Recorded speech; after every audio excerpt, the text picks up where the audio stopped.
It all starts with a piece of paper. You're accepted, and it's time to move forward from your carefree summer and get prepared for school. Remember, it's for your future, so you have to focus and be the best you can be.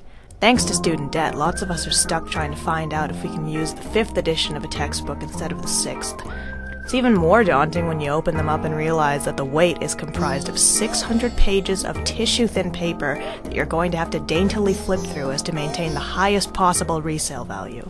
But our lives are more complicated than just textbooks. We've got a personal life to maintain, and maybe you've just included someone new in it.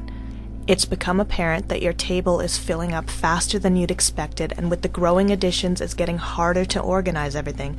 But don't think too hard on it because you have work to get to. Those 35-hour weeks are really taking time away from studying.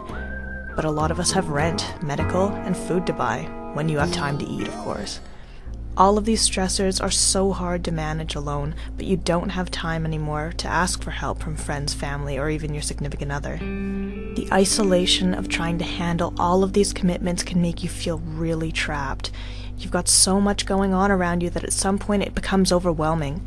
You can't remember anything anymore, and the lack of motivation to get everything back in order and completed can make the chaos feel even more chaotic. And with no sleep, no food, and an incalculable amount of caffeine in your system, it's just a recipe for disaster.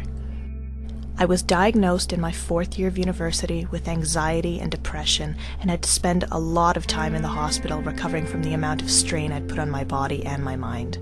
While I was there, I met a nurse named Ahmed who took me through my recovery plan and taught me great ways to manage the stress of school and the values of all the things I'd been cutting out of my daily routine. When I was able to return to class, I took time to sign up for counseling to further help manage my stress, and I found out that there were weekly yoga sessions in the empty space, so I started going to those. And at Ahmed's insistence, I set aside time every day to relax my mind. I found that the healthier I felt, the more work I was able to do, and the enormous pile of papers became smaller and more organized with every passing week. It gave me time to see my friends again after months of isolation, and I found that they had been going through the exact same thing as me. The more open we were about it, the more connected we felt, and the more it felt like we were getting a handle on our lives. Being the best you can be requires a balanced lifestyle, so you're able to perform at 100% every day. It's so important to eat something substantial and get that 6 to 8 hours of sleep every night. If nothing else, drink more water. If you ever feel like the weight of everything is crushing down on you, I just want you to know that there are services available that can help you get back on track.